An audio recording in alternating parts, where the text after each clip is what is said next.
joie d'être accueillis dans des lieux que nous ne connaissons pas. Nous sommes itinérants maintenant à plein temps depuis une année.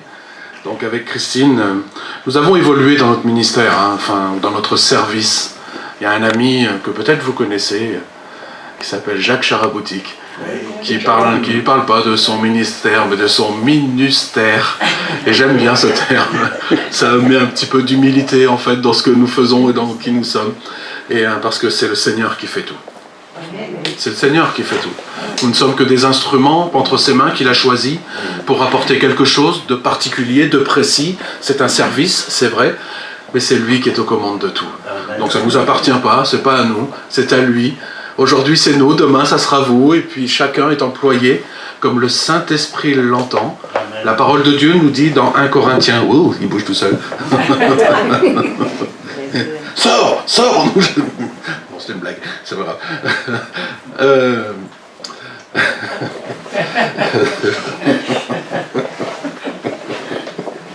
Bref, je rigole tout seul parce que je pense à des choses et puis bon, je suis un peu comme ça. Écoutez. Mais c'est vrai que je ne sais plus ce que j'étais en train de dire, mais c'est pas grave. Voilà, que chacun reçoit un talent en particulier. Chacun d'entre nous reçoit quelque chose. On entend souvent quand on passe à droite, à gauche, et puis c'est les questions qui reviennent souvent. Mais moi, je ne sais pas ce à quoi je suis appelé, je ne sais pas ce à quoi. Et en fait, tu cherches quelque chose qui n'est pas juste devant le Seigneur. Tu n'as pas à chercher ce à quoi tu dois servir, tu dois chercher le Seigneur, premièrement. Je pense qu'il y a une dérive dans l'enseignement de la destinée qui voudrait que tu dois chercher absolument ta destinée pour être bien en paix dans ton cœur. Non, c'est pas ça. Tu dois chercher le Dieu de paix avant toute chose. Cherche Dieu et il te placera lui-même dans ta destinée. Bien sûr que nous avons tous une destinée avec le Seigneur. D'accord ? Jérémie 29:11 est un verset que vous entendez souvent et qu'il est nécessaire de répéter et de bien l'ancrer dans nos cœurs, qui dit que « Car je connais les projets que j'ai formés sur ta vie, des projets de paix et non de malheur. » Si ça, c'est pas une belle destinée, qu'est-ce que c'est alors ? Amen ? Alors, plutôt que de courir après ceux à quoi nous pouvons servir, d'accord ? Et Seigneur, mais qu'est-ce que tu veux que je fasse ? Et merci, nana. Cherche Dieu tout simplement pour son amour, pour sa paix qu'il te donne. D'accord ? Puisque de toute façon, c'est écrit dans Éphésiens 2:20, si je me trompe, ou 2:10, excusez-moi pour le verset, mais c'est dans Éphésiens 2, qu'il a prévu des œuvres bonnes. 2:10. Voilà, 2:10, c'est bien ça. Afin que nous les accomplissions. Ok ? Alors, c'est pas la peine de se faire des nœuds au cerveau. Ok ? Marchons dans l'amour et dans la paix de Dieu. Chaque matin, Seigneur, merci pour les œuvres bonnes que tu as préparées pour moi. Amen. Alors, on n'est pas tous destinés à être des Billy Graham, on n'est pas tous appelés à être des Joyce Meyer pour vous, mesdames, ou bien d'autres, des Catherine Kuhlman. C'est des services pour le Seigneur qui sont particuliers. C'est très particulier, voilà, il y a des hommes et des femmes qui sont choisis pour être des hommes et des femmes publics. Voilà, avec un gros ministère, voilà, international. Mais on est tous appelés à servir le Seigneur. Tous appelés. Et nous sommes tous ces témoins. Nous sommes, comme je le disais hier, des petits Christ. Hommes et femmes, nous sommes des petits Christ. Nous portons son amour, nous sommes porteurs de sa flamme, de sa lumière. Et nous sommes des témoins partout où nous sommes. Nous sommes des témoins partout où nous sommes, les amis. Tu n'es peut-être pas à l'aise dans ton boulot, tu n'es peut-être pas à l'aise dans ta famille, parce que ta famille te rejette, parce que tu es chrétien, tu es chrétienne, que tu as des valeurs qui ont changé. Moi, il n'y a pas très longtemps, lors d'une fête, j'ai été rétrograde dans ma marche avec le Seigneur. Et dans cette marche rétrograde, je suis un peu revenu à ce que j'avais vomi, comme dit la parole. Et soyez pas trop légaliste, hein, ne me tirez pas à boulet rouge quand même. Et durant ce temps, j'ai retrouvé un petit peu ce que j'étais avant, c'est-à-dire quelqu'un de plutôt, comme je fais la louange et j'aime bien mener, tout ça, on aime bien. Eh bien, je menais aussi, je menais la danse dans les fêtes de famille et puis tout ça. J'aimais bien, je connaissais plein d'histoires, je connaissais plein de trucs et plein de chansons. J'étais pas le dernier à faire des choses qui sont pas nommables maintenant, qui font partie de mon passé, mais qui sont bien encore dans ma mémoire, afin que je n'oublie pas d'où je viens. est-ce que le Seigneur a fait en moi? Mais il n'empêche que quand on est en fête avec la famille, eh bien quand il te regarde maintenant, il te dit « Allez, oh, je préférais le Patrice d'avant, hein, c'était plus drôle hein, quand même. Hein, c'était... » J'ai dit « Oui. » Mais je sais qu'au fond d'eux, quand ils ont besoin de quoi que ce soit ou des choses un petit peu particulières, voilà, eh bien ils savent vers qui se tourner. Donc même si tu es rejeté, mon frère, ma soeur, dans ta famille, sache que tu es quand même une lumière. Et qu'ils te regardent pour qui tu es et surtout pour qui tu portes en toi. Et un jour, ils auront certainement besoin de toi, ils se tourneront naturellement vers toi. Ça leur piquera peut-être un petit peu les yeux, ça sera difficile à sortir pour eux parce qu'ils t'auront tellement jugé qu'ils auront du mal, mais ils viendront. Et toi, comme tu es un petit Christ ou une petite Christ, l'enfant de Dieu plein d'amour, tu les accueilleras avec compassion, d'accord, sans les juger, en leur pardonnant tout ce qu'ils ont dit et tout ce qu'ils t'ont fait subir, parce que c'est ça, c'est ce à quoi nous sommes appelés. C'est ça, porter sa croix. C'est ça, porter sa croix. Je parlais hier des Jean 3,16. Pour ceux qui n'étaient pas là, je vais vous les redire parce que c'est tellement important. Pour moi, c'est le résumé de qui nous sommes en Christ et de ce que nous devons faire. Jean 3,16, que tout le monde connaît, enfin j'espère, bon, pas forcément par cœur, mais car Dieu a tant aimé le monde qu'il a donné son Fils unique, afin que tous ceux qui croient en lui ne périssent point, mais qu'ils aient la vie éternelle. Amen. Ça, c'est un verset qui est destiné au monde pour rencontrer l'amour de Dieu, pour rencontrer Dieu au carrefour, moi je l'appelle le carrefour de l'humanité. C'est là où Dieu attend tout homme. C'est là où homme et femme, bien évidemment, vous me comprenez, je mets homme avec un grand H, c'est là où Dieu attend l'humanité, c'est, je cherche une croix, à la croix. C'est à la croix. Et à la croix avec Jésus dessus, les amis. Ah, on est évangélique, même pas trop, Jésus, il est plus sur la... Si! Le rendez-vous que Dieu a donné à l'humanité, c'est Jésus à la croix, sur la croix, cloué, souffrant, mourant pour nos péchés. C'est le rendez-vous que Dieu a donné à l'humanité. C'est là qu'il attend les hommes et la femme. Et c'est là ce verset de Jean 3,16. C'est là où il prend toute sa dimension, toute son importance. Car Dieu a tant aimé le monde qu'il a donné son Fils, afin que tous ceux qui croient en lui, dans ce qu'il a fait là, à ce moment-là, qu'ils ne périssent point, mais qu'ils aient la vie éternelle. Et après, une fois qu'on a connu ça, effectivement, quand on regarde la croix, il n'est plus dessus. Il est glorifié, il est auprès du Père. Amen, intercédant pour nous, il s'est levé pour prier pour nous. Mais la première rencontre, c'est Christ à la croix. C'est Christ à la croix. Amen. Amen. Alors tout ça, ça m'amène à vous parler un petit peu de nous, enfin qui nous sommes, ce que nous faisons maintenant. Nous avons un parcours qui est un peu chaotique. Nous sommes les seuls, n'est-ce pas, à avoir un parcours chaotique avec le Seigneur. Nous avons rencontré le Seigneur en 1993, on était dans le sud de la France, moi je suis ancien militaire, je suis ancien marin, j'ai fait 25 ans dans la marine nationale, et lorsque j'étais à Toulon, j'ai rencontré le Seigneur dans une église évangélique. Voilà, je passe sur les détails, il fallait venir hier, vous aurez entendu, voilà. je blague, je sais qu'il y en avait qui travaillent, enfin il y en a qui travaillent et tout ça, donc, mais bon. Et donc nous avons rencontré le Seigneur, voilà, en 1993, on avait 28 ans avec Christine. Et ça a changé nos vies, ça a transformé nos vies. Et puis on a eu un premier parcours au sein de cette église qui s'est terminé un peu en queue de poisson, puisque je suis parti, ben voilà, j'ai quitté suite à une division avec le pasteur. Je suis parti, voilà, et puis blessé, meurtri, le cœur en miettes. Voilà, parce que j'aimais beaucoup ce pasteur. C'était vraiment un ami, mais le problème c'est que je le mettais devant Dieu. Et comme un militaire que j'étais, moi je fais confiance, je suis, voilà, c'est mon chef, je le suis. Voilà, et puis pour moi c'était comme ça, c'était établi.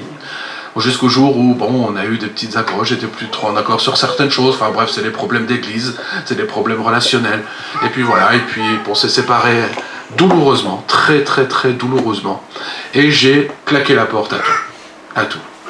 À l'église, au fonctionnement de l'église, voilà, je ne vais plus rien entendre, je priais plus, je lisais plus ma Bible pendant quasiment 7 années.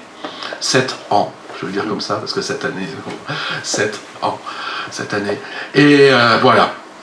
Et puis il a fallu faire un gros travail. Quand on est revenu au Seigneur, il a fallu, alors je passe sur les détails, le comment, ça aussi ça a été assez miraculeux, mais bon, enfin c'était suite à un problème personnel que j'ai rencontré. Et du coup, je suis passé de rien à tout. De rien à tout.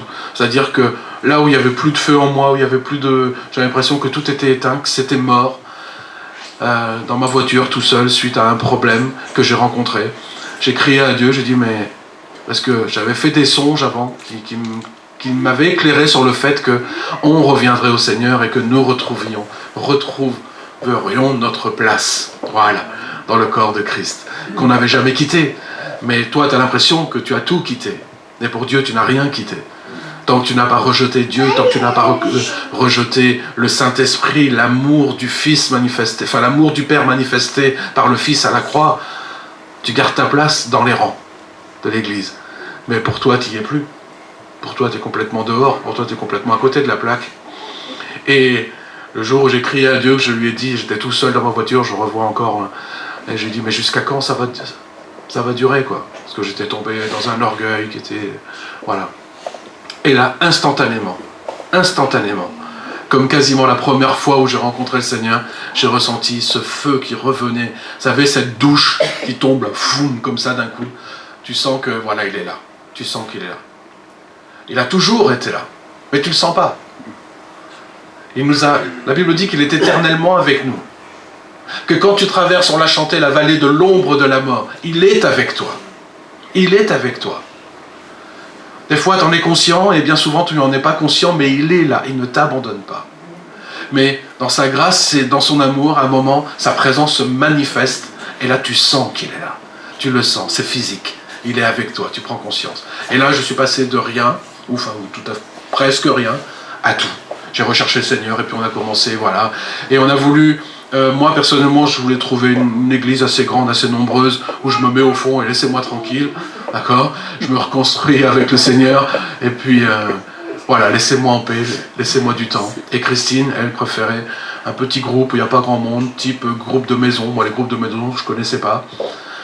Et puis, l'humour de Dieu a fait qu'on se retrouve dans un groupe de maison où il y avait 5 personnes avec nous. Pour se cacher, c'est compliqué. C'est très compliqué. Mais je rends grâce à Dieu que le pasteur qui était là, qui est un pasteur itinérant, qui est mon pasteur référent, je l'appelle comme ça, c'est mon ami,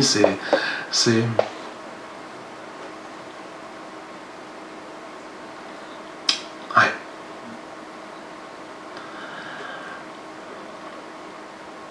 C'est celui qui nous a reconstruit. Amen. Il a eu du boulot. Il a eu du boulot. Parce que quand on a été blessé, eh bien, tu t'enfermes. Tu t'enfermes dans un mode de fonctionnement, dans ce que la Bible appelle des forteresses de raisonnement. Et je rends grâce à Dieu que dans ce verset de 2 Corinthiens 10, 5, il est écrit que, et 10, 4 et 5, les armes que nous avons ne sont pas charnelles. Même si nous marchons dans la chair, les armes que nous avons, elles ne sont pas charnelles. Elles sont puissantes en Dieu pour renverser les forteresses, pour renverser les raisonnements de pensée. Amen. Et les amener à l'obéissance, au pied de Christ, toutes ces pensées. Et moi, je m'étais forgé forcément des forteresses de pensée par rapport à ça. Je ne voulais plus entendre les prophéties. Je ne voulais plus, voilà, c'est tout, laissez-moi tranquille. Moi, seul avec Dieu, je ne voulais plus suivre un pasteur, je ne voulais plus ni enseigner, ni quoi que ce soit, ni prêcher, ni voilà. Détruit intérieurement. Pourquoi? Parce qu'une chose sur laquelle on ne nous avait pas trop enseigné, c'était une bonne église, c'était vraiment où on a grandi dans l'amour de Dieu, dans la connaissance du Saint-Esprit. Mais il y avait des facettes, comme partout, on ne peut pas enseigner sur tout, d'accord? Et il y avait une des facettes de l'amour de Dieu qui était moins enseignée, c'était la guérison des cœurs. Et pour ceux qui étaient là hier, vous avez entendu mon témoignage, j'ai été bercé toute ma vie par le rejet, par un esprit de mort qui était attaché à moi aussi. et toutes ces choses qui faisaient que tu es prisonnier. Tu es prisonnier. Et la Bible nous dit que quand nous étions dans le monde, nous vivions comme le monde, et que nous étions soumis à la puissance du malin, et qu'il agit sur nous et qu'il agit sur le monde avec une puissance d'aveuglement. Il nous a aveuglés, afin qu'on ne découvre pas la parole de Dieu, son amour, qu'il est possible de changer de vie, qu'il est possible de vivre une véritable transformation dans ta vie. Que toutes ces choses que tu connais sans même plus faire attention d'ailleurs, parce que c'est ta vie, c'est ta personnalité, tes blessures sont devenues ta personnalité. Moi j'étais animé par un gros rejet, mais vraiment énorme, et c'était ma vie. Moi je voulais être aimé des autres. Je faisais tout ce qu'il fallait pour que je sois apprécié, et attention, si tu ne m'aimais pas, ça pouvait mal se passer. Jusqu'au jour où le Seigneur est venu, et on est rentré dans ce qu'on appelle la nouvelle naissance. Et la nouvelle naissance dit que tu deviens une nouvelle créature. Et il y a une image qui me plaît bien, j'avais fait un petit enseignement sur ça, sur le papillon, qui est d'abord chenille, il y a la métamorphose, et ensuite il devient le papillon. Et j'aime cette image pour parler de la nouvelle créature que nous sommes quand nous avons dit oui au Seigneur. Et nous connaissons tous ces versets. Les choses anciennes sont passées, toutes choses sont devenues nouvelles, car en Christ vous êtes une nouvelle créature. Mais j'aime bien dire aussi, c'est beau la théorie. C'est beau la théorie. Mais ô combien c'est plus précieux, la pratique. Il est écrit que cette parole, cette Bible, la parole en général, est une lampe à nos pieds, une lumière sur notre sentier. Vous connaissez qu'il est écrit aussi que la parole tue et l'esprit vivifie. Ça veut dire quoi tous ces versets? Ça veut dire que il y a une partie théorique et il y a une partie pratique. C'est dommage, je ne l'ai pas pris avec moi, j'aurais pu la prendre. J'ai une vieille lampe, vous savez, les lampes à pétrole, les vieilles lampes. Et j'aime bien la prendre. Il y a quelque chose qui ressemble à ça. Ah oui, regardez. Oh, on va prendre ça. Oh, on va prendre ça. Voilà une belle lampe. Amen. N'est-ce pas une belle lampe? C'est magnifique. C'est une belle lampe. Elle ne te sert à rien si tu ne mets pas le feu dedans. C'est bien d'avoir une belle lampe. C'est bien d'avoir 10 lampes chez toi. C'est bien, des grandes, des petites, des moyennes, représentant les différentes traductions de la parole de Dieu. C'est bien. Mon frère, ma sœur, si tu ne mets pas l'éclairage du Saint-Esprit dessus, ça sert à peu de choses. Ça sert à devenir religieux, légaliste et tout ce que l'on connaît. À tomber dans le pharisianisme qui existe bien encore de nos jours, puisque malheureusement, dans les églises et dans le cœur de beaucoup de chrétiens, nous sommes plus prompts à prendre les pierres pour lapider, plutôt qu'à exercer la miséricorde que notre Seigneur a mis en nous. Où nous situons-nous? Avec les pierres ou avec la miséricorde? Et on a tous pris les pierres. Moi le premier. Moi le premier. Souvent, pour ça que la parole nous dit « Ne jugez pas les uns et les autres ». Parce que là, quand tu juges, tu prends les pierres pour lapider, alors que tu devrais exercer ton ministère de miséricorde. T'en veux un ministère, en voilà un.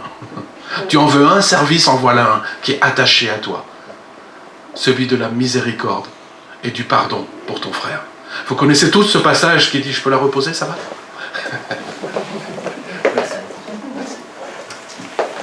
Vous connaissez tous ce passage où Pierre dit au Seigneur, mais Seigneur, combien de fois je dois pardonner à mon frère? Est-ce que c'est 7 fois? Déjà, il dit 7 fois, comme ça au moins j'ai mis le paquet, je suis tranquille. Hein. C'est déjà beaucoup, hein, 7 fois. Et hier soir, nous étions au restaurant, invités par les sœurs, l'équipe d'Aglo. Et là, on a rencontré un Tahitien qui lui-même fait partie d'une église. Et puis, on parlait du pardon. On disait, oui, mais moi, le pardon, c'est une fois. Jésus a demandé au Père pardon une fois. Et je lui parle de ce passage de Pierre avec Jésus. Et Jésus lui dit, non, pas 7 fois. 70 fois, 7 fois. Par jour. Vous m'avez bien entendu? Par jour. Ah, comme c'est difficile, Seigneur. Ah, comme c'est dur. Mais c'est normal, le pardon, c'est pas humain. Arrêtons de croire que le pardon, c'est facile. Arrêtons d'être religieux, d'être légaliste au point de dire il est écrit que tu dois pardonner, donc pardonne, point barre. Le pardon, c'est un chemin. Le pardon, c'est un chemin. C'est pas parce que tu dis, ok, c'est bon, la parole elle dit que je dois pardonner, donc je pardonne. Ouais, d'accord, bon, allez, je fais par obéissance, je pardonne. Mais ton cœur, il est à des années-lumière de ta bouche. C'est pas ça le vrai pardon. Le vrai pardon, c'est tout un travail qui nécessite que d'abord, ton cœur soit guéri. Dans les blessures. Alors, c'est pas une règle générale, vous savez ce que dit la parole, tantôt d'une façon, tantôt d'une autre. Et il faut qu'on y fasse attention, il faut qu'on y prenne garde. C'est tellement important. Mais nous avons tellement été formatés dans notre enfance, tellement c'est devenu notre personnalité, comme je vous l'ai dit, que du coup on a du mal à pardonner. C'est dur de demander pardon, pardonner à quelqu'un qui t'a offensé, qui t'a fait du mal. Je ne parle pas des petites blessures, des choses banales qu'on a vécues lorsque nous étions enfants. Et t'as fait une bêtise, papa il t'a mis une gifle ou un coup de pied au derrière. Bon, ça passe. Mais il y a des choses qui sont beaucoup plus douloureuses, qu'on a pu vivre avec nos parents, qui ont laissé des traces en nous. Ou avec quelqu'un d'autre. Des personnes qui nous entourent, proches, pas proches, à l'école, les copains, et des personnes de passage dans nos vies, qui ont pu abuser de nous, soit physiquement, soit psychologiquement. Et ça a laissé des traces en toi. Ça a laissé des traces en toi. Tu t'es retrouvé prisonnier, prisonnière de ce passé. Non pas que c'est pas le passé qui te retient prisonnier. C'est la souffrance qui est attachée à ce passé. Je disais hier que les blessures des cœurs ne seront jamais effacées. Jamais. Et elles peuvent être guéries. Vous savez, j'ai sur mon pouce, et tous ceux qui nous écoutent et qui nous réécouteront peut-être sur la vidéo, ils diront « Ah, l'histoire du pouce !» La cicatrice du pouce. J'ai sur mon pouce une cicatrice, vous ne pouvez pas la voir, vous êtes un peu trop loin, elle me fait 1 centimètre à peu près. Et je me rappelle quand je me la suis faite. J'étais gamin, j'avais 8-10 ans, l'âge peu importe, mais j'étais gamin, je faisais des courses avec ma maman dans un magasin qui s'appelle Shopee, qui s'appelait Shopee à l'époque, je revois la disposition. Je vous donne ces détails, non pas pour dire on s'en fiche un peu, c'est juste pour vous montrer que dans mon souvenir, j'ai les détails. Et je me rappelle, elle me dit, va chercher une bouteille de bière Valstar. Ça n'existe plus, vous vous rappelez, hein, pour les plus anciens, Valstar. Et donc elle me demande d'aller chercher, je vais, tout ça, bon, je vais chercher cette bouteille de vin, cette bouteille de bière. Et quand je prends la bouteille, sur la bouteille, il y a un petit bout de verre qui est posé dessus, en triangle. Je le revois encore. Chose qu'on ne voit plus maintenant, les bouteilles sont tellement nettoyées, s'il y a une imperfection, ça part à la poubelle. Et là, il y avait, et moi, gros bêta, qu'est-ce que je fais pour enlever le bout de verre? Je fais ça avec mon pouce. Clac. Sauf qu'il était collé dessus. Forcément, zzz, ça entaille bien. Et là, je me rappelle, aïe. Là, je me rappelle que ça m'a fait mal. Il y avait du sang, forcément, ça, ma mère qui était affolée, les gens dans le magasin, les responsables, ça courait un peu partout, mais qu'est-ce qui se passe, qu'est-ce qui s'est fait, enfin bref, bon voilà. Mais quand je regarde maintenant, je vois une cicatrice, et à cette cicatrice est attaché plein de souvenirs. Tous les souvenirs. Je ne pense pas en oublier beaucoup. Surtout l'instant où ça m'a fait mal, je m'en rappelle. Mais quand j'appuie dessus maintenant, j'ai plus mal. Vous comprenez? C'est ça la guérison que Christ veut nous donner à chacun. Quand il est dit qu'il est venu guérir les cœurs brisés, libérer les captifs, renvoyer libres les opprimés.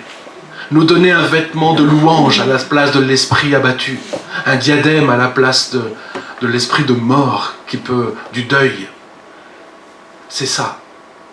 Ça ne veut pas dire qu'il va effacer tes souvenirs. Si quelqu'un prie pour toi ou si on a prié pour toi pour que des souvenirs soient effacés de ta mémoire, tu es lié à quelque chose qui est occulte. Même venant d'un homme de Dieu, tu es lié à quelque chose qui est occulte.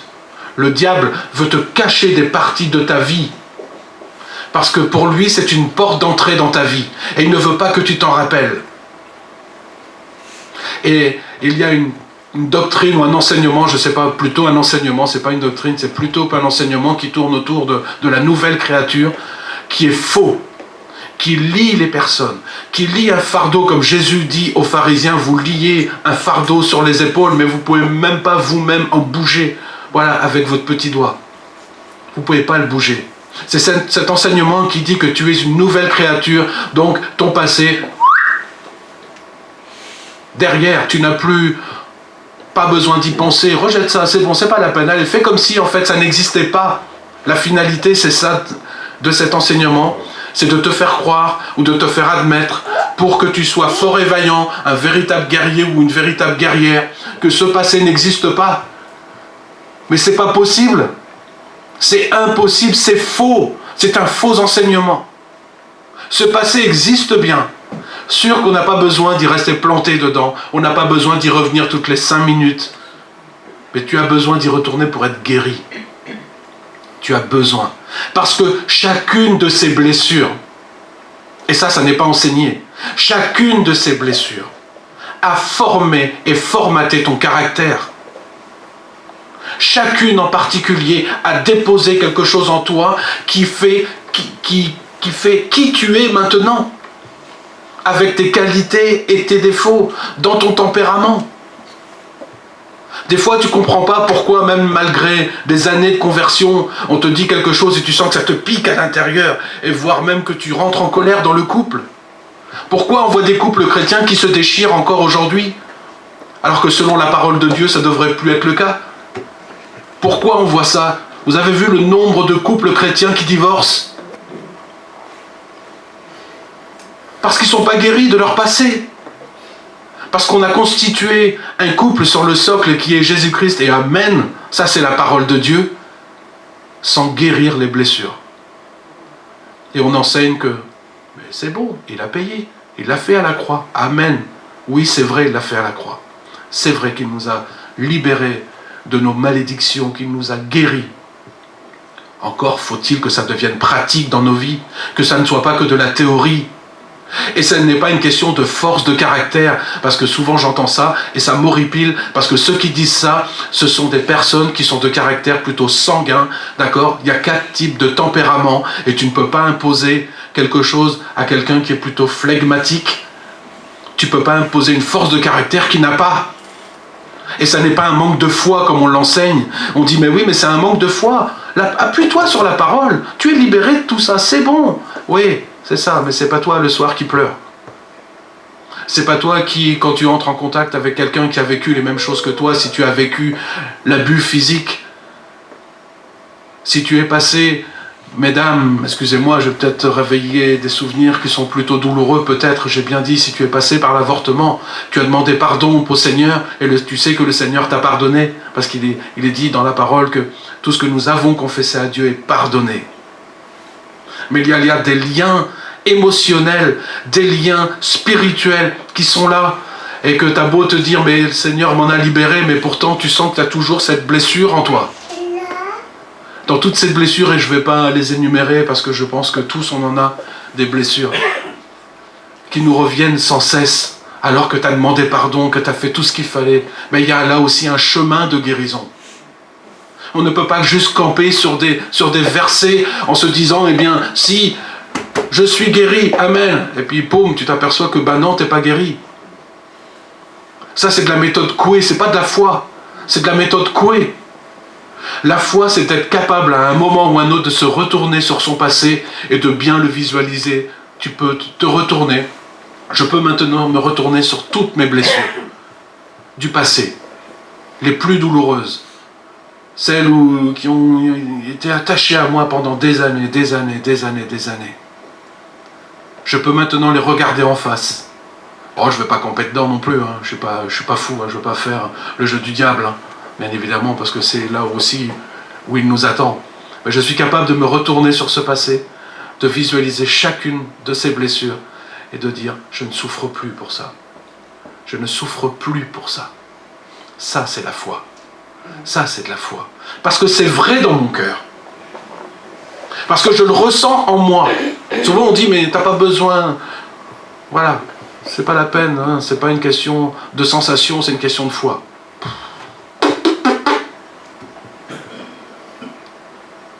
Tu dois sentir à un moment dans ton corps que tu es guéri. Tu dois sentir à un moment dans ton âme que tu es guéri. Tu ne peux pas que le confesser toute ta vie alors que tu sais que tu es toujours lié dedans. Alors c'est pas qu'une question de positionnement et de se dire bah oui, maintenant je vais confesser la parole de Dieu, comme ça je vais être guéri. Pour certaines blessures, oui, parce elles ne t'ont pas impacté toutes de la même façon. Mais il y a véritablement des blessures qui t'ont impacté profondément. Et là, il faut un peu plus qu'un positionnement sur des versets bibliques. Là, tu as besoin du secours de quelqu'un qui a été formé dans la relation d'aide et qui va pouvoir t'amener sur un chemin de guérison. Parce que c'est pas en étouffant ton passé, c'est pas en le mettant sous tes pieds et en te disant dans la force de caractère, je n'y retournerai pas parce que les choses anciennes sont passées, toutes choses deviennent nouvelles, que tu vas changer quelque chose. Parce que comment tu entres dans cette nouveauté de vie?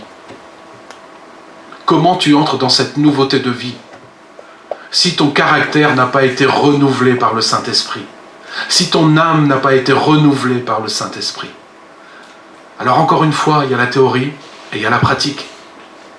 Tu peux le dire autant que tu veux, mais si tu es lié dans tes blessures, le Saint-Esprit ne peut pas venir renouveler ton caractère. C'est-à-dire tes qualités, tes défauts, toutes ces choses-là qu'il veut mettre en lumière, tes valeurs. Nous avons tous des valeurs, selon comment on a été élevé, selon... voilà, c'est pour certains, voler parce que tu en as besoin, c'est pas mal. Ils ont appris comme ça, on les a enseignés comme ça petit. La violence, c'est pas forcément mal, si c'est pour te défendre ou pour... voilà, quelles sont tes valeurs? Et là, le Seigneur te dit, bien, maintenant, je vais transformer cela par mon esprit qui vit en toi, parce que le Saint-Esprit vit en nous, les amis. Mais laissons-le agir. Et pour le laisser agir, eh ben, on a besoin de son aide et on a besoin de l'aider un peu à agir. Il ne fera pas plus que ce que tu veux qu'il fasse en toi. Il nous aime tellement, il nous respecte tellement, qu'il ne fera pas plus que ce que tu lui laisses faire en toi. Qu'est-ce que tu lui laisses faire? On aimerait tant qu'il fasse beaucoup de choses. Mais on est tellement prisonnier de ces blessures que malheureusement, il ne peut pas agir en tout. Alors j'ai imagé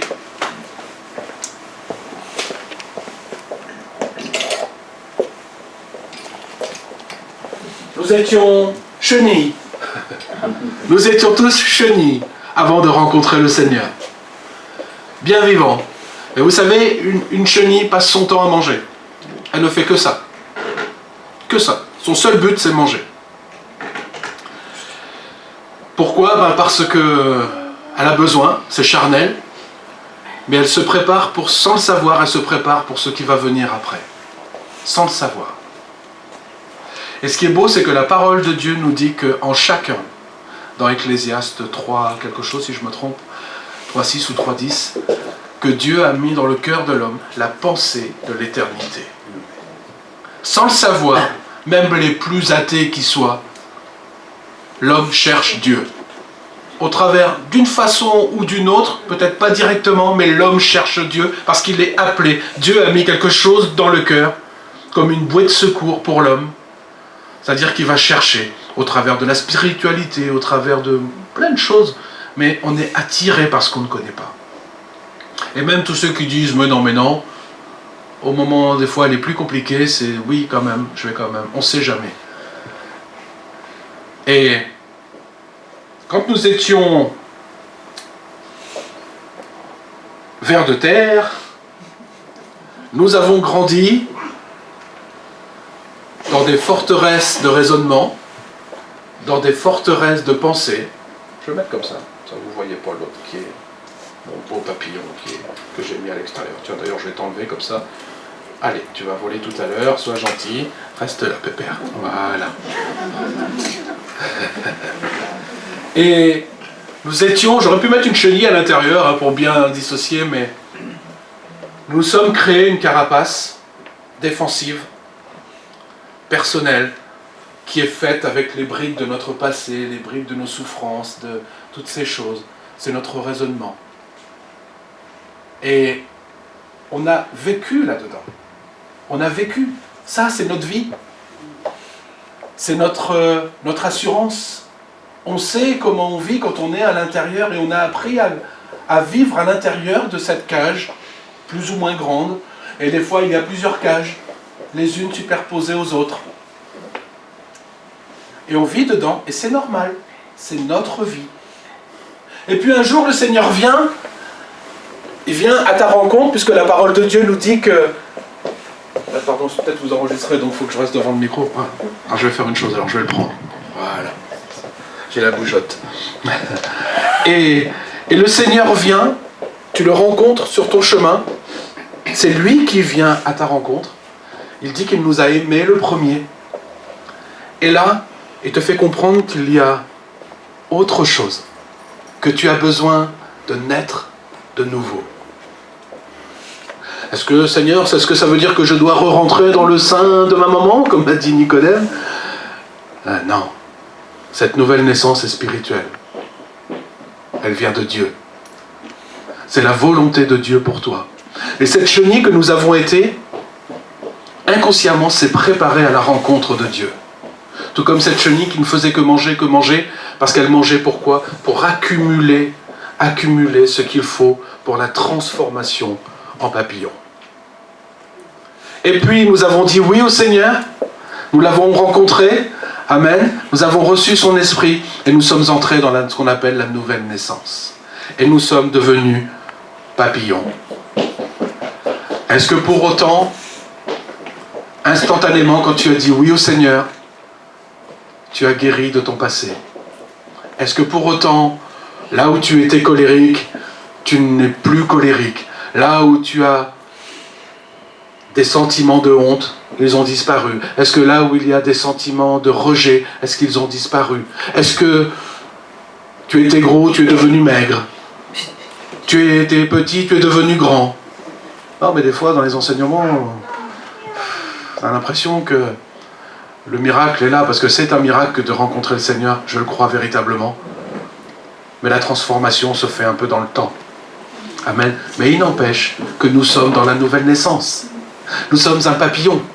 Toc, nous avons sorti nos ailes. Bon, je passe sur tous les détails de la transformation du papillon. Mais on n'a pas bien compris qu'il y a une autre vie à l'extérieur. Parce qu'on est tellement habitué à vivre dans cette cage. Et d'ailleurs, cette cage, elle nous a protégés aussi. Quelque part, elle a été nécessaire pendant un temps. Parce que ça nous a protégés des agressions extérieures. Vous savez, ce verset, il parle dans 2 Corinthiens 10,5 des forteresses. La forteresse, c'est quelque chose qui nous emprisonne. D'accord? C'est des gros murs. Mais ça veut dire aussi que tu es prisonnier à l'intérieur. Et que tu as besoin d'en sortir. Et alors, tu commences à entendre la parole de Dieu. Et tu commences à comprendre. Et tu adhères à ces versets qui te disent que tu es une nouvelle créature. Et que, à la croix, le Seigneur a payé pour toutes tes meurtrissures. Ésaïe 53,5, par ces meurtrissures, nous avons été guéris. Tout ça, tu les entends et tu adhères à ça. Tu comprends. Tu comprends que Christ a ouvert la porte. Tu peux même le voir. Tu es dans ta cage et tu vois que la porte, elle est ouverte, mais tu n'arrives pas à sortir. Tu n'arrives pas à sortir. Et on a beau te dire tous les versets du monde et camper dessus, tu sais que c'est vrai. Tu sais que c'est la vérité. Mais tu n'arrives pas à sortir. Et là, tu as besoin d'un coup de main. Tu as besoin des frères, des sœurs, comme dit la parole. Regardez ce qui s'est passé à Béthanie. C'est un de mes passages préférés de la parole de Dieu concernant la guérison. Jésus vient à Béthanie. Il est appelé par Marthe et Marie parce que leur frère est en train de mourir. Il le sait et il sait qu'il est mort. Et il laisse passer du temps et il arrive 4 jours en retard. Mais il sait ce qui va se passer. Il vient pour ressusciter Lazare. Là, il sait qu'il va y avoir la fête, il sait qu'il va y avoir tout ça. Mais quand il vient, la première des choses qu'il fait, il parle avec Marthe et Marie. Et il est écrit, il pleura. Il pleura. On ne peut amener quelqu'un dans la guérison de ses blessures de cœur que si on a de la compassion pour les personnes. Que si on est animé par les sentiments de Christ en nous.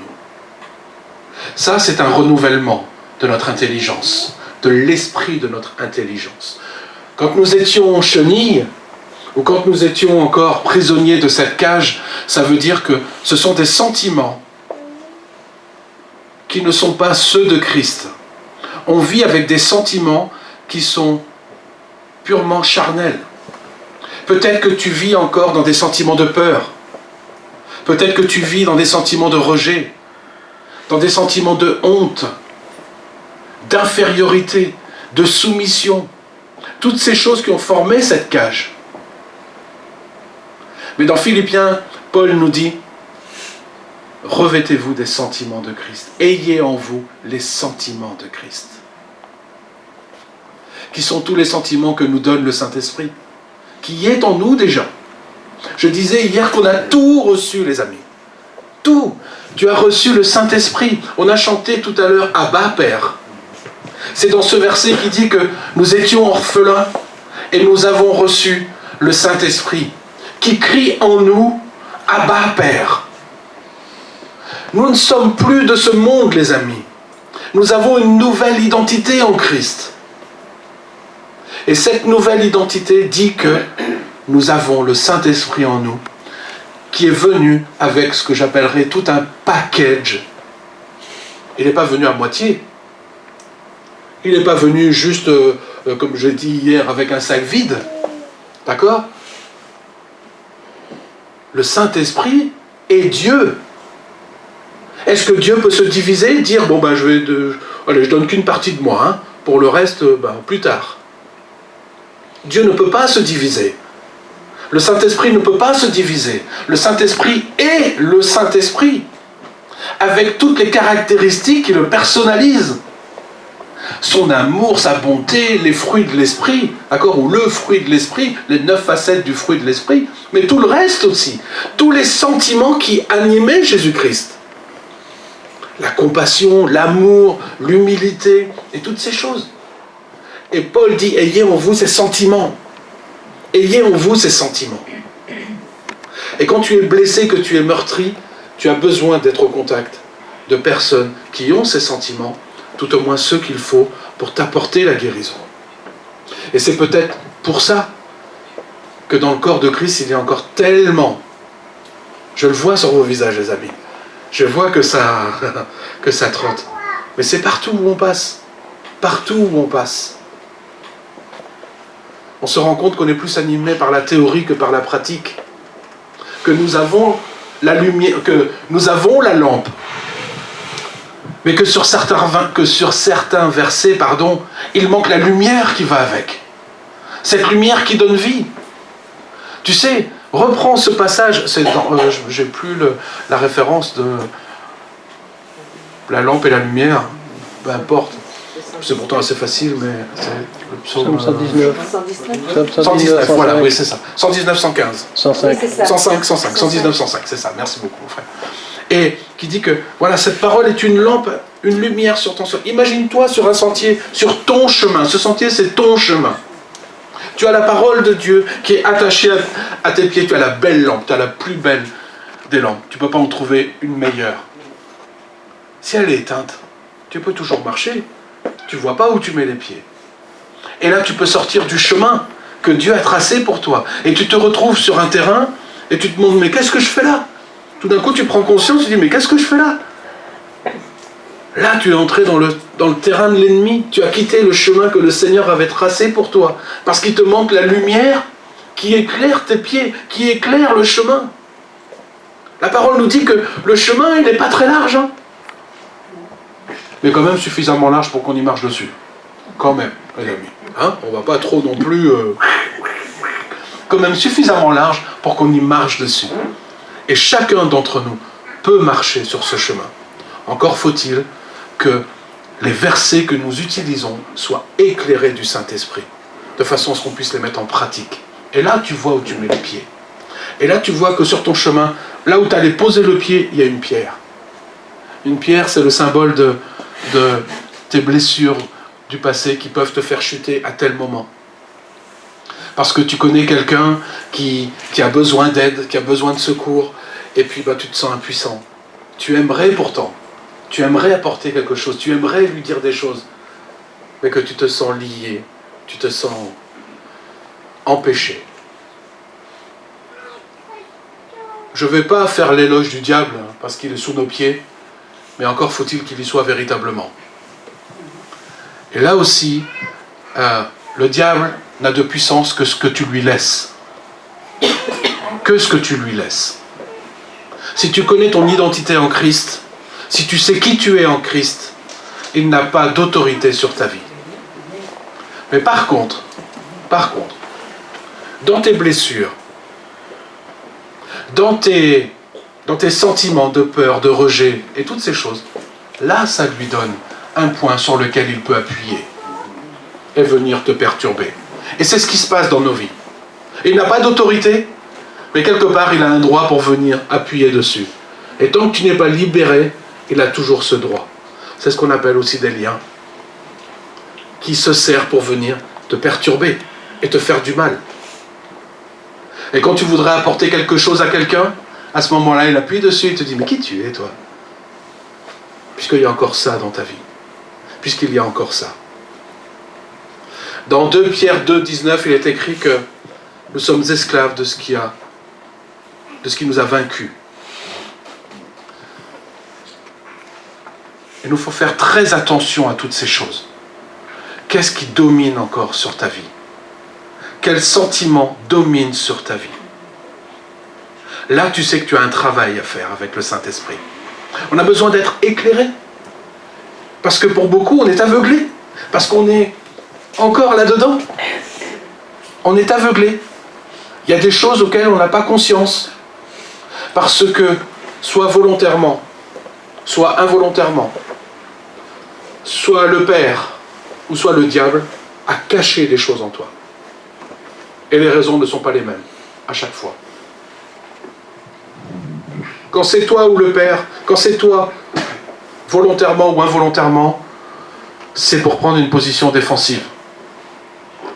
Tu as peut-être vécu des choses auxquelles tu n'as plus souvenir, parce que tu les as mis derrière, mais quelque part, tu as tellement souffert avec cette chose, que, c'est passé un peu dans les ténèbres, derrière, et surtout pas aller réveiller les morts.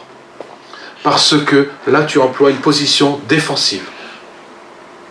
Mais ça peut être aussi le Père, qui a permis que, pour te garder, pour te protéger, parce qu'il est amour, et il sait que ça, tu as tellement souffert avec ça, qu'il ne veut plus que pour un temps, ça soit à la lumière.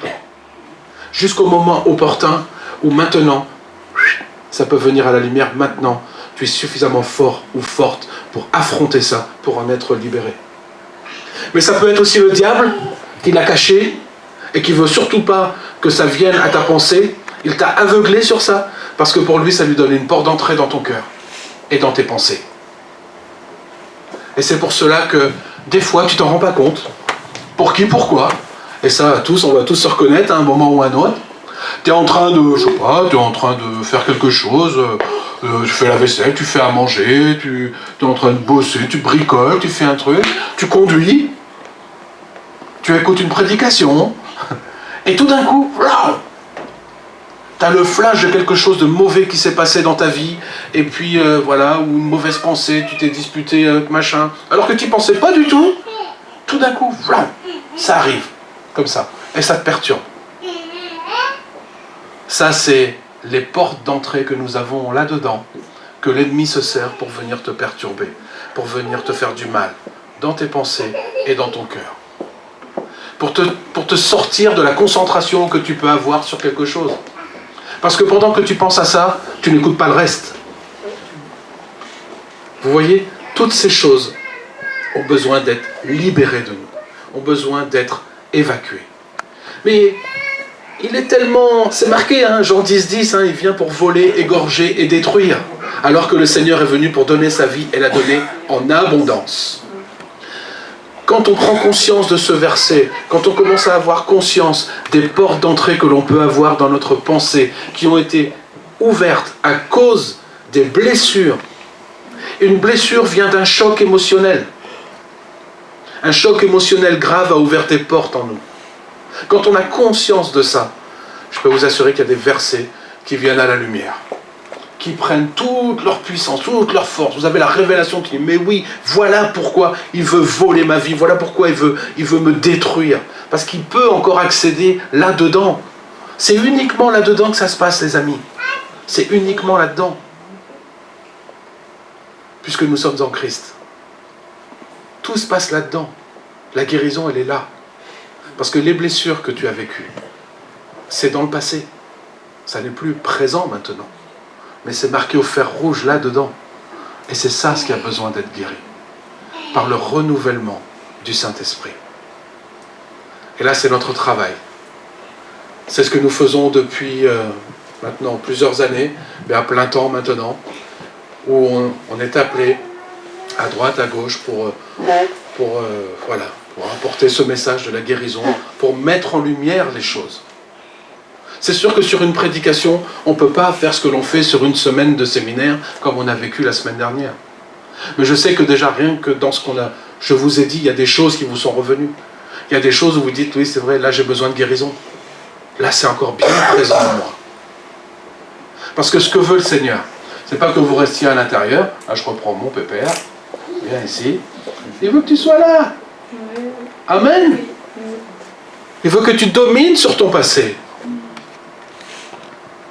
Il ne veut pas que ton passé soit quelque chose d'occupe, dans les ténèbres, que tu ne veux plus retourner. Parce qu'autrement, comme on dit, tu as monté des fondations sur Christ, mais il y a quand même quelques cadavres dans les fondations, quoi.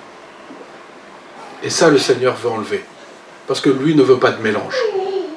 Lui ne veut pas de proximité avec le mal. Il n'en veut pas. Il n'en veut pas. Il ne veut pas que nous vivions comme ça.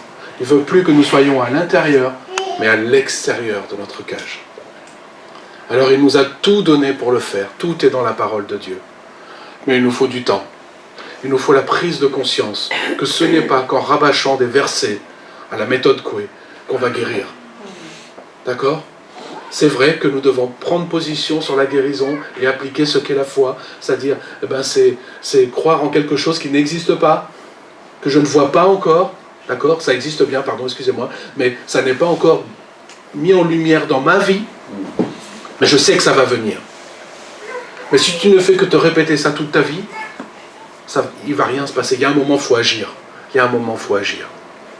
Alors, il y a besoin d'être libéré. Christ a dit qu'il a tout payé, qu'il a brisé les malédictions. Encore faut-il que ce soit vrai. Donc, quand il vient à Béthanie, il pleure avec Marthe et Marie. Et puis, il est dit qu'il a frémi en son âme. Il a frémi. Le Saint-Esprit est venu. Il a été frémir. C'est une espèce de colère qui est là. Une espèce de rébellion face à cette situation.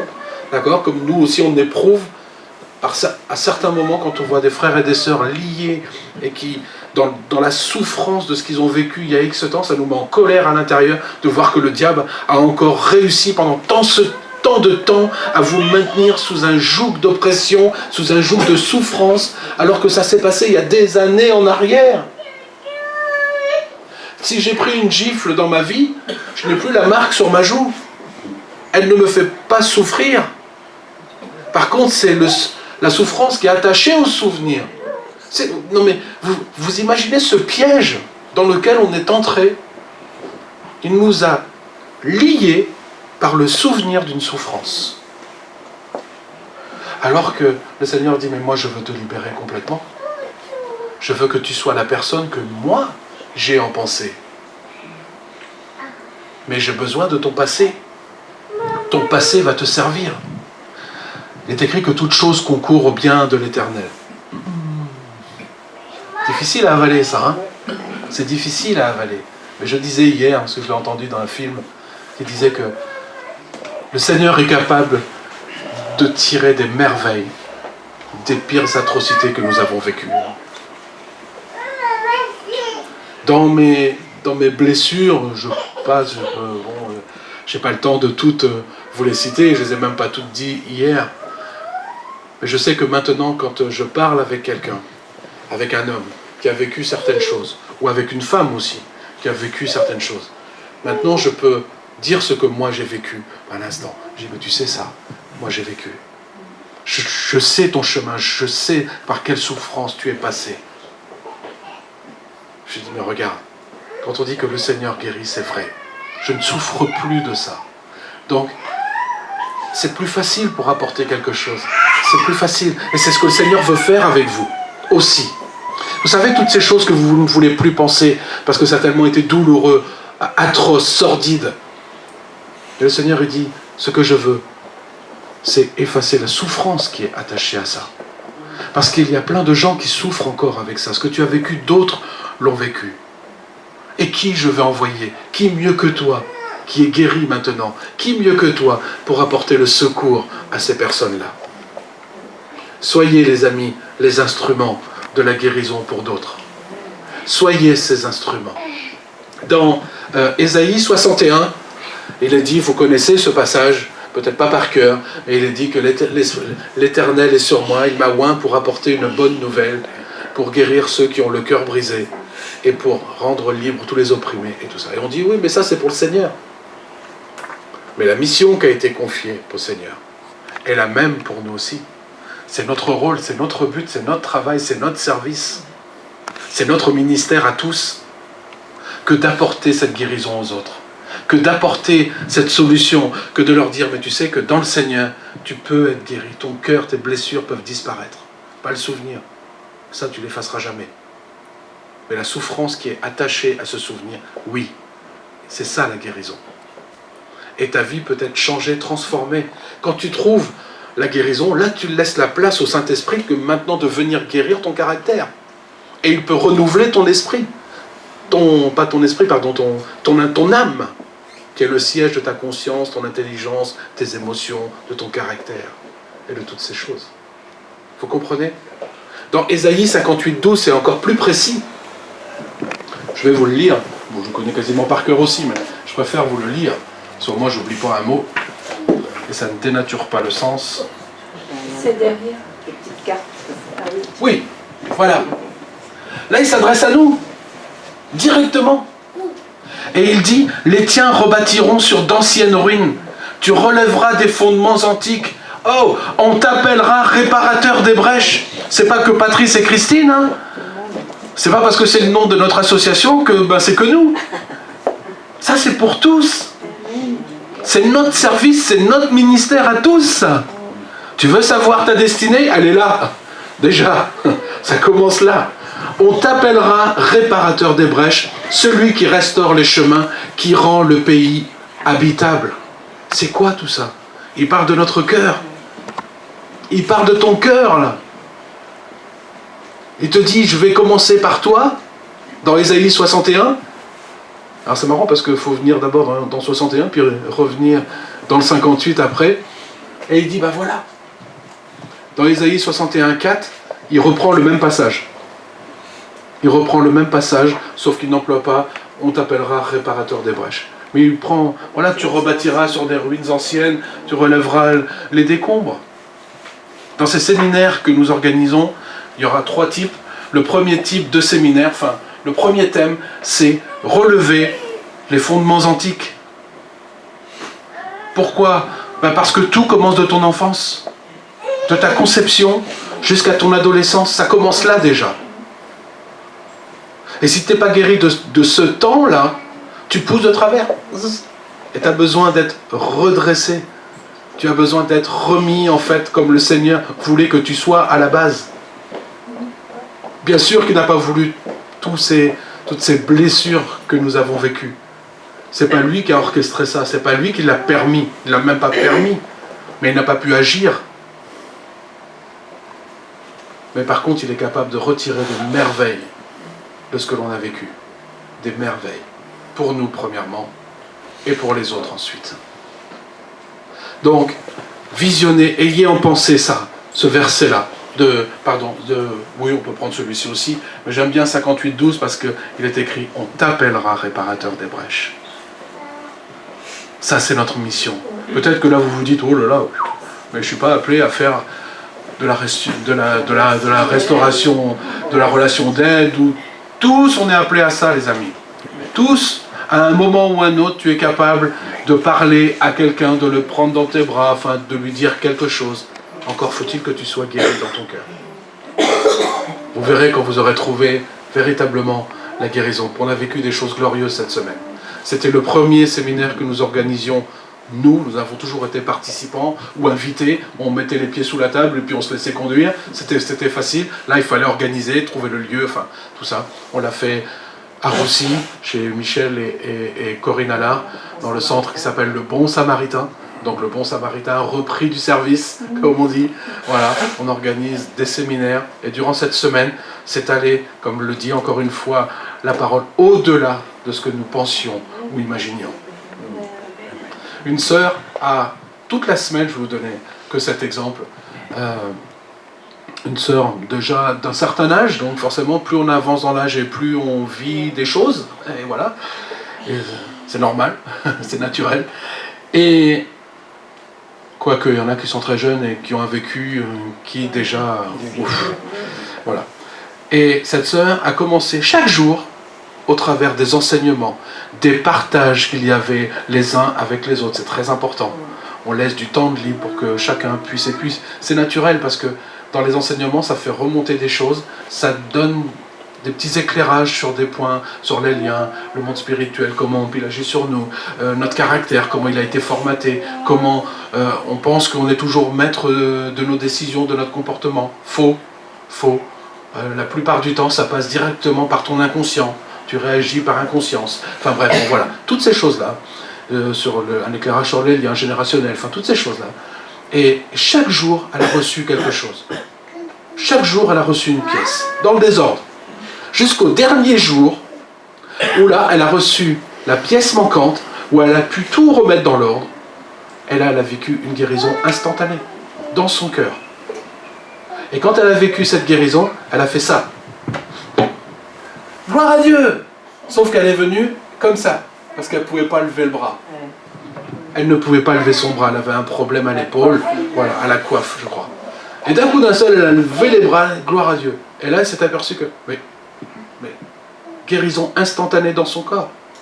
Et elle avait un problème au tendon aussi, aux deux tendons, réglé. Ne me demandez pas pourquoi, j'en sais rien.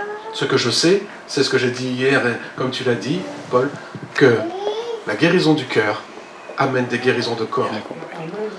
Bien souvent, je ne dis pas que tout est lié, hein, mais bien souvent, je vais le dire comme ça, ton corps réagit par rapport à ton âme. La Bible nous dit que quand ton visage est malade, quand ton cœur est malade, pardon, ça se voit sur ton visage. Il y a une relation entre le corps et l'âme. C'est normal. C'est normal, c'est notre être. D'accord? Nous sommes esprit, âme et corps, donc c'est normal que ça... il y ait des cascades de conséquences. Si tu rumines tes blessures et si tu rumines ton passé, ça peut être à juste titre, ok, parce que ça a été douloureux, mais que tu n'arrives pas à l'évacuer. Il est évident qu'à un moment ou un autre, tu vas ou déclencher un ulcère ou un cancer. Eh oui. Et donc, eh bien, le Seigneur est venu, je répète les versets phares et clés de la parole de Dieu qui sont une vérité. Par ces meurtrissures, nous avons été guéris. Toutes les malédictions, on les a portées à la croix. Tous ces liens, tous ces emprisonnements, il est venu nous libérer. Encore faut-il que ce soit mis en pratique, véritablement. Et ça ne se fait pas juste en les répétant, en les répétant, en les répétant. Mais il y a tout un chemin de guérison à avoir, les amis. Amen. Amen. Amen. J'espère que je n'ai pas réveillé trop de choses, que je n'ai pas ramené en lumière trop de blessures, trop de choses qui peuvent être... Je fais confiance au Saint-Esprit. Ça a été notre fer de lance toute la semaine, de faire confiance au Saint-Esprit, que de ne pas attaquer toutes les blessures de bloc et de front, mais celles uniquement que le Seigneur remontait. Alors des fois tu penses à certaines choses, tu te dis ah oui celle-ci, et en fait le Seigneur te dit non c'est pas celle-là, moi je veux que tu guérisses de ça d'abord. Parce qu'après c'est des cascades aussi qui sont plus faciles pour la guérison. Faisons-lui confiance, Seigneur, s'il y a des choses qui sont revenues là, dans vos pensées, dans vos... Ouais, c'est que certainement le Seigneur vous dit ça tu dois guérir, ça tu dois guérir. J'ai marché avec le Seigneur pendant des années, lié par la pornographie. Et j'avais beau me rabâcher des versets, une addiction est une addiction. Et là, il faut la grâce de Dieu pour que tu en sois libéré, véritablement. Et ça ne se fait pas juste sur une prière. Des fois oui, c'est vrai. On a vu des guérisons d'addiction instantanées. Instantanées. Pour moi, ça a été un chemin. J'ai même cru à un moment, et ça c'est l'ennemi qui vient mettre ça, c'est que j'ai cru qu'à un moment que c'était les chartes de Paul en moi. Vous savez, qui disait bah, ça te tient dans l'humilité, vu que tu as quelque chose qui n'est pas bon en toi, bah, tu t'enorgueillis pas trop, quoi. Voilà, tu restes un peu... Piège du diable. Piège du diable. Le Seigneur, c'est rien à voir avec ça. Rien à voir avec ça. Et merci Seigneur de ce que tu m'en as libéré. C'est tellement... Ça fait tellement de bien, les amis. Alors, oui, Christ nous a libérés. Mais... Voilà, c'est pas qu'une question de foi, il y a aussi à mettre en œuvre. Et des fois, la foi est bloquée à cause de ces aveuglements et de ces liens. Beaucoup de personnes disent, mais j'avance plus dans ma foi. J'avance pas dans ma foi. Là, je suis arrivé à un palier, j'arrive pas à passer par-dessus, je comprends pas, j'en peux pas. On va attaquer les blessures du cœur. On va attaquer ces blessures. On va attaquer une bonne restauration du cœur et tu vas voir que ça va se déverrouiller. Tout comme dans les couples. On a été souvent mis en relation avec des couples qui se déchiraient presque à divorcer. Déjà, des fois, les procédures étaient engagées. C'est vrai ce que je vous dis. Et il suffit que l'on parle un petit peu, des fois beaucoup, mais au moins pour mettre en lumière des choses. Pour mettre en lumière que déjà, dans notre façon de fonctionner, eh bien, on est géré bien souvent par nos blessures. C'est nos blessures qui nous dirigent. Et forcément, eh bien, quand tes blessures se heurtent à celles des autres, problème. Et nous avons cette grâce que le Seigneur nous a sauvés, nous a guéris, que nous sommes fondés sur lui. Alors mettons cela en pratique, cherchons les guérisons. Et ensuite, vous verrez que ça marchera. C'est pour ça que au début on voulait commencer par un séminaire pour les couples. Il y a tellement de besoins dans le corps de Christ aussi. Je veux dire surtout dans le corps de Christ, parce que normalement il ne devrait pas y avoir ce besoin. Je suis peut-être un petit peu sec, mais il ne devrait pas y avoir. Mais il y a ce besoin. Il y a ce besoin. À cause des blessures, les amis. Ça n'est que ça la cause. C'est que ça. Et finalement, quand on a bien réfléchi, le Saint-Esprit nous a dit non. D'abord, des guérisons en particulier pour l'un et pour l'autre. Voilà. Et ensuite, on voit le couple. Mais d'abord, guérison pour l'un et pour l'autre. Alors ça ne veut pas dire que sur ce séminaire qui dure une semaine, on est guéri de tout, on ressort, ça y est, c'est bon, voilà. Non, mais au moins on a les clés et on connaît. Le chemin de guérison, c'est toujours le même. Sauf qu'il est plus ou moins long en fonction de la blessure. D'accord? Mais les clés sont toujours les mêmes, le fonctionnement est toujours le même. Voilà. Il suffit de l'appliquer sur nos blessures, et puis voilà. Mais donc il y a beaucoup de... Tous. On n'a pris que 10 personnes et on ne prendra que 10 personnes. Parce que nous sommes avec un autre couple, donc pour les entretiens personnels, il faut quand même qu'on puisse avoir du temps avec chaque personne. Donc il n'y avait que 10 personnes et les 10 sont repartis. Vous verrez les témoignages qui sont en train d'arriver, que l'on met sur le site Réparateur des Brèches que vous avez sur notre carte. C'est formidable. Ce que nous avons vécu, c'était formidable. Et franchement, Je sais pas que je veux faire de la pub pour nous, vous pouvez aller chez n'importe qui fait. Il y a les Murs de mon cœur, il y a enfin d'autres encore. Je sais que c'est pas très loin. Ici, ils font. C'est Marc René Agrin, si je me trompe, c'est ça le nom. Voilà. Je le connais pas personnellement, mais je sais que je vais le rencontrer bientôt. Et voilà, il y a des ministères, des serviteurs qui opèrent dans la guérison des cœurs. Allez-y si vous en avez besoin. Allez-y, allez-y. Ils sont spécialisés. Voilà, c'est notre service pour Dieu. Voilà, pour le royaume. Et vous trouverez, vous verrez que ça libère de beaucoup de choses. Et peut-être que dans votre foi aussi, certainement d'ailleurs, que dans votre foi, vous allez être libérés. Amen. Amen. Amen. Je peux vous faire un chant? Amen.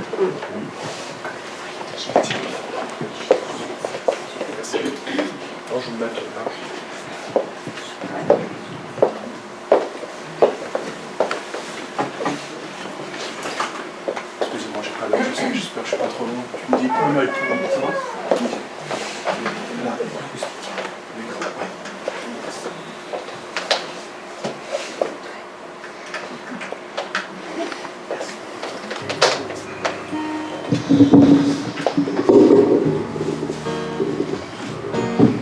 Merci. Amen.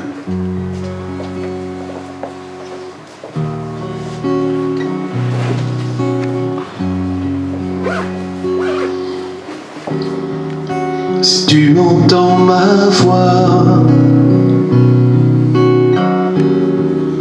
je t'en prie, écoute-moi. Mon Saint-Esprit est là. C'est cette voix qui te console déjà. J'ai entendu tes cris quand tu pleures et supplies. Tu sais, tout peut changer si tu le veux. Je vais tout transformer. Je suis venu guérir ton cœur brisé. Par mon esprit, je vais te restaurer. Regarde-moi et vois mes mains percées, car sur la croix, pour toi j'ai pleuré. Si tu veux m'inviter, si tu me laisses entrer dans ton cœur, nous ferons, mon Père et moi, un temple, une maison. Viens te reposer, faire le deuil du passé, car j'ai prévu pour toi une nouvelle vie sur un chemin de joie. Je suis venu guérir ton cœur brisé. Par mon esprit, je vais te restaurer. Regarde-moi et vois mes mains percées, car sur la croix, pour toi j'ai pleuré. Les souffrances et les peines accumulées, je vais les effacer. Et tu seras pour moi un temple d'amour, pur et sanctifié, pur et sanctifié. Je suis venu guérir ton cœur brisé. Par mon esprit, je vais te restaurer. Regarde-moi et vois mes mains percées, car sur la croix, pour toi j'ai pleuré. car sur la croix, pour toi, j'ai pleuré.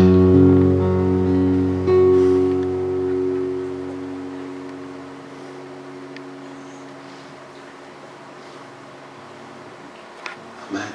Alléluia. Amen.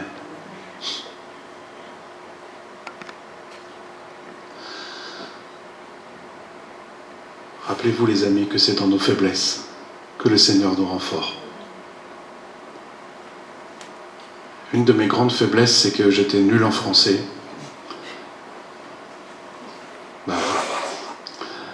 Vu que j'étais bègue, je butais beaucoup sur les mots, donc eh bien, forcément, je lisais mal, je parlais mal, donc voilà. Et il y avait toujours cette pensée, ce sentiment d'infériorité qui disait « t'es bon à rien, voilà, tu n'y arriveras pas, c'est pas la peine, c'est machin ». Et donc j'ai grandi avec ça et j'aime beaucoup la musique, je joue de la guitare depuis plusieurs années, mais j'ai appris tout seul et j'ai été musicien, je fais partie d'une fanfare, j'ai joué plusieurs instruments, enfin bref, bon. Mais quand il fallait composer, là, je me heurtais à ma forteresse de pensée. Et il a vraiment fallu, encore là, une guérison profonde, profonde. Et puis, voilà, une conséquence de ma vie, enfin, pas une conséquence, mais un moment de ma vie où je me suis retrouvé bloqué, assis pendant 8 mois suite à une double hernie discale. Et qu'est-ce que tu fais, quoi? Bon, voilà, ce que je témoignais hier, je dis, tu fais des choses, mais bon, voilà. Puis à un moment, tu sens que le Saint-Esprit te pousse et te pousse et te pousse. Et puis là, voilà, j'avais déjà cet air, c'est la première chanson que j'ai écrite, qui est le titre de l'album, Pour toi j'ai pleuré. Et ça a donné naissance à ce chant, voilà, qui, je sais, touche beaucoup, partout où on le fait, partout où il touche, ça nous plonge dans un face-à-face avec Dieu, avec le Seigneur. Et surtout, pour pouvoir guérir des choses. En fait, il m'a permis de mettre des mots qui nous ont conduits à faire maintenant ce service-là. Réécoutez le chant, vous l'avez sur YouTube, si vous n'achetez pas, bien évidemment, je vous invite à prendre le CD, bien évidemment, qui nous bénirait, mais vous l'avez sur YouTube, en écoute libre. Écoutez bien les paroles, c'est de la guérison. C'est le chemin de guérison à suivre. Le Seigneur nous dit, mais je ne vais pas effacer ton souvenir, je vais effacer la souffrance. Toutes ces souffrances vécues, je vais les effacer. Tu vas pouvoir, bien sûr, tu y penseras, bien évidemment, mais elles ne te feront plus mal. Il va nous aider à faire le deuil de ce passé, à mourir vraiment à ce passé. Ça ne veut pas dire l'oublier. Hein. Quand on a fait le deuil d'une personne, c'est pas pour autant qu'on l'oublie. Moi, j'ai perdu mon papa. J'ai témoigné hier qu'il m'a eu, il avait 15 ans et demi. Donc, on avait 15 ans et demi d'écart avec lui. Et il a assumé. Hein. Bon, je passe sur les détails, je ne vais pas revenir sur mon témoignage. Mais quand on est parti une première fois en Nouvelle-Calédonie, 87-89, par le métier, pour les besoins de l'armée. Et quand on est rentré fin novembre, le 22 décembre, il décédait d'une crise cardiaque. Donc il avait 40 ans. Et c'est difficile de faire le deuil. Là, je ne connaissais pas le Seigneur, c'est compliqué. Je pense que tous, on a vécu des moments difficiles, ou peut-être que même encore, vous avez du mal à faire le deuil d'une personne. Mais quand on a fait le deuil, c'est pas qu'on a oublié la personne. Elle est toujours là, quoi. Je veux dire, elle est avec nous, mais tu ne souffres plus de son absence. Et surtout, tu n'y penses pas tous les jours. Mon papa, j'y pense pas tous les jours. Mais ça arrive que de temps en temps, j'y pense. C'est ça, mourir à son passé. Ça veut dire que tu n'oublies pas, tu n'as pas oublié, mais que tu n'es pas sans cesse campé dans ton passé. Amen. Parce que il y a un travers très pernicieux à ces blessures, c'est que ça peut devenir ton identité propre, même en tant que chrétien. Et tu vis cet état de victime tout le temps, tout le temps, tout le temps, tout le temps, tout le temps. Et tu as besoin d'être libéré de ça. Parce que ça, c'est une emprise qui est sur ta vie. Amen. Je vous fais encore un chant, vous permettez? Oui.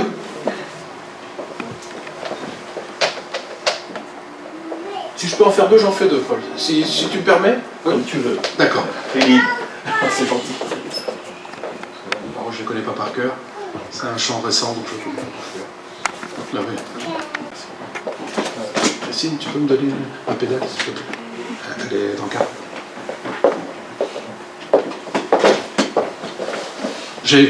J'aime beaucoup, et si vous pouvez le faire vous aussi, je ne sais pas si vous l'avez fait, dans des moments de méditation, me retrouver seul avec le Seigneur lorsqu'il est à la croix. Allez, il en veut avec Jésus à la croix. Mais pour moi, j'ai tellement été impacté par le message du pardon que pour moi, la croix, c'est mon message favori. Parce qu'il y a tout à la croix. Il y a tout. Et j'aime par moments, pas tout le temps, mais m'imaginer au pied de la croix, en train de regarder Jésus, et l'entendre me dire, c'est pour toi que je le fais. C'est pour toi que je le fais. Et là, ça me fait penser à qui j'aurais été, moi, à cette époque. Est-ce que j'aurais fait partie de ses disciples? Est-ce que j'aurais fait comme ceux qui l'ont abandonné en chemin, qui n'étaient pas au pied de la croix? Est-ce que j'aurais été un Pierre, un Jean plutôt, à rester au pied de la croix? Ou est-ce que j'aurais été un soldat romain qui lui clouait les mains? Est-ce que j'aurais été un juif qui l'a rejeté? Voilà. Alors je campe pas là-dessus non plus, mais ça me remet dans mon humilité, ça me ramène à notre humanité, que tout est par grâce. Tout est par grâce. Et je sais que même si j'avais été le seul pécheur du monde entier, il l'aurait fait quand même pour moi. Parce que son amour est au-dessus de tout pour nous. Nous sommes tellement précieux, les amis. Il me vient quelque chose, je pense que c'est important pour certains, peut-être pour une ou pour 2 personnes. Je n'ai pas été désiré. Forcément, 15 ans et demi, papa, 17 ans, la maman, vite fait dans une cave, voilà, hop, comme j'ai entendu pendant des années, il n'y a pas trop d'enfants, non, ça va, résidu de capote, comme on m'a appelé. J'ai vécu avec cette crise identitaire en moi. Qui je suis? En fait, je suis arrivé comme un cheveu sur la soupe, voilà, quoi, j'étais même pas désiré, on me l'a bien fait comprendre, même si j'ai été aimé, mais je sentais bien que par moments que, ben voilà, quoi. Parce que ça a fait souffrir mes parents, forcément. Hein. Ma maman a vécu 6 mois enfermée dans sa chambre pendant sa grossesse, il ne fallait pas qu'elle sorte, enfin bref, bon, vraiment enfermée, quoi, en prison, quoi, voilà. Et forcément, ça crée des blessures, que vous le vouliez ou non. On a reparlé encore avec elle il n'y a pas très très longtemps. On sent bien que, même si elle dit, mais non, mais c'est bon, c'est passé, mais on sent bien que il y a toujours, voilà, mon père qui a assumé derrière, mais bon, il a fallu qu'il change ses projets. Enfin bref, bon voilà, du rejet de la part de ses parents, j'ai pas connu mes grands, enfin, très très peu, mes grands-parents paternels. Enfin bon, voilà, toutes ces choses ont fait que tu vis avec cela, on te le fait sentir, et tu sais pas qui tu es véritablement. Et c'est dur pour nous que de ne pas se sentir à sa place. Qu'intérieurement, tu dis, mais je suis le fruit du hasard, quoi. Je suis pas le fruit de l'amour, je suis le fruit du hasard. Jusqu'au jour où tu rencontres la parole de Dieu et que tu lis des versets comme Jérémie 1,5. Dès le ventre de ta mère, je t'ai mis à part.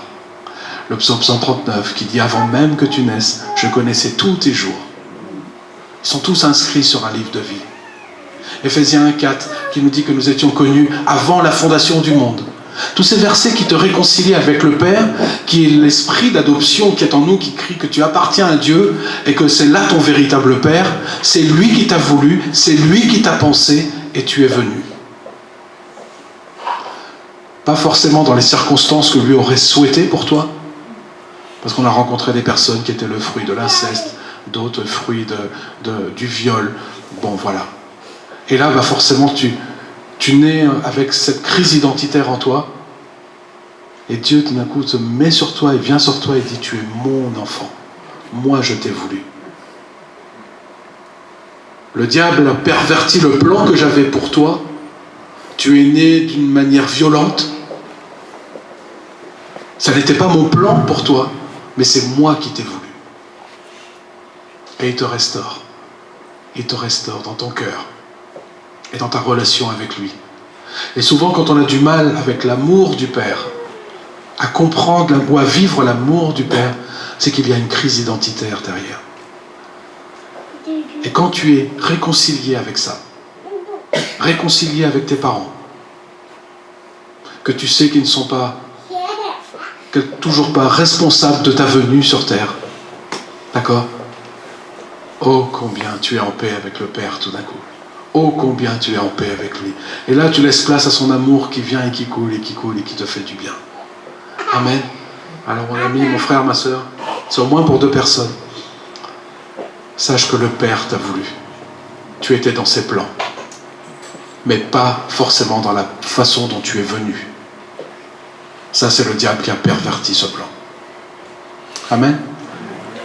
Alors, j'aimerais vous faire ce chant, ce face-à-face avec Dieu.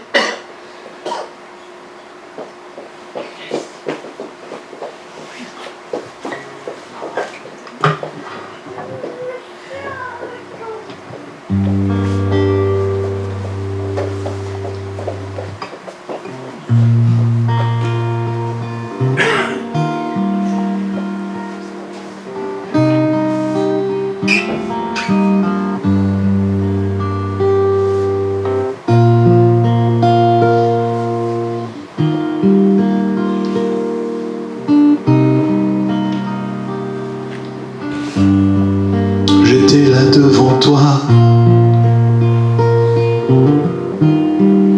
quand le fouet claquait sur ton dos déchiré. Mes guérisons naissaient. J'étais là devant toi. J'ai vu ton sang couler, ta face défigurée, tes pieds, tes mains percées. J'ai vu ton regard se poser sur moi et me pardonner. J'ai vu ton amour transpercer mon âme, déchirer mon péché. J'étais là devant toi, devant ton corps brisé, suspendu à la croix, pour me donner la paix. J'étais là devant toi, lorsque tu as crié, quand le Père t'a laissé seul et abandonné. J'ai vu ton regard s'éteindre pour moi, pour me consoler. J'ai vu ton amour en mourant à ma place pour me racheter. Portant toutes mes souffrances, chargé de mes douleurs, blessé pour mes péchés et mes iniquités, ce châtiment sur lui m'a redonné la vie. C'est par cette meurtrissure que je suis guéri. Portant toutes mes souffrances, chargé de mes douleurs, blessé pour mes péchés et mes iniquités,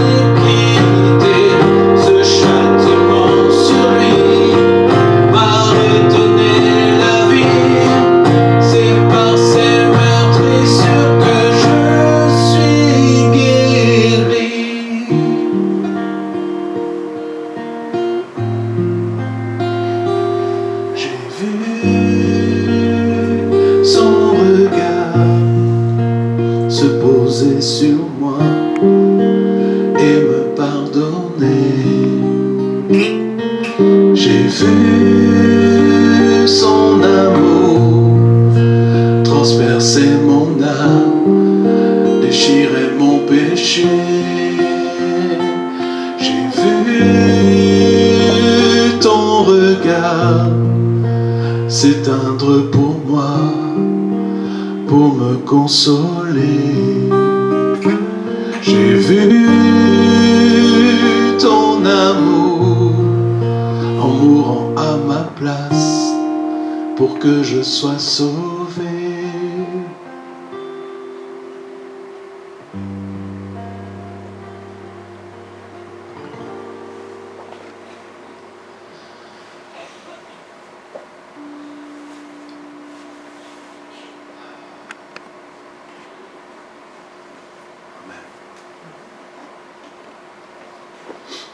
Tout est par grâce, les amis.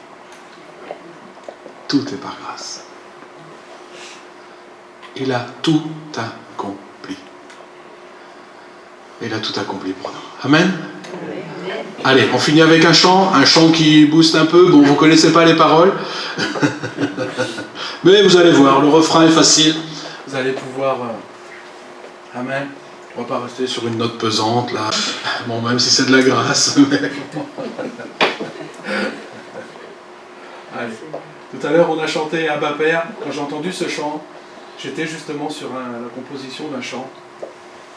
Et ça m'a inspiré pour un autre chant que j'ai... Bon, ben voilà, on est copieurs. Non, mais ça n'a rien. Parce qu'en fait, j'avais quelques paroles en boucle dans ma tête. J'avais l'air déjà, mais je ne trouvais pas un fil conducteur. Et puis tout d'un coup, tac, en entendant ce chant, c'est venu.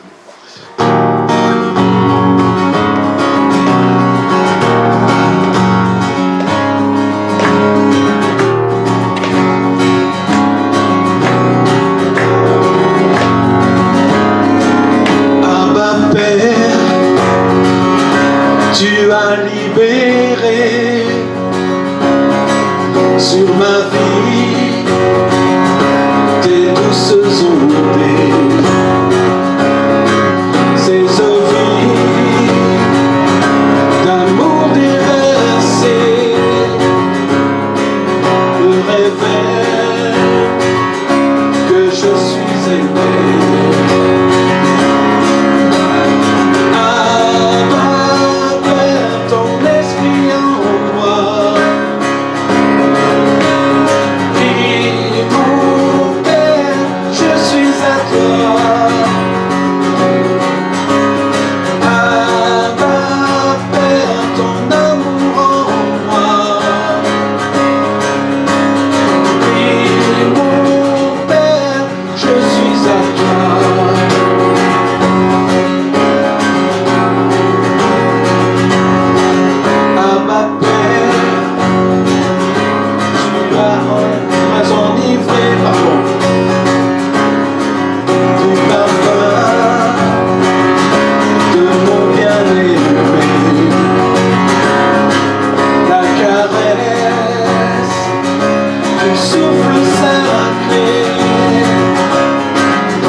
suis à toi, tu es à moi, lié par ton amour. Je suis à toi, tu es à moi, nous sommes un pour toujours. Abba, Père, ton esprit en moi. Crie mon Père, je suis à toi. Abba, Père, ton amour en moi. Crie mon Père, je suis à toi. Je suis à toi.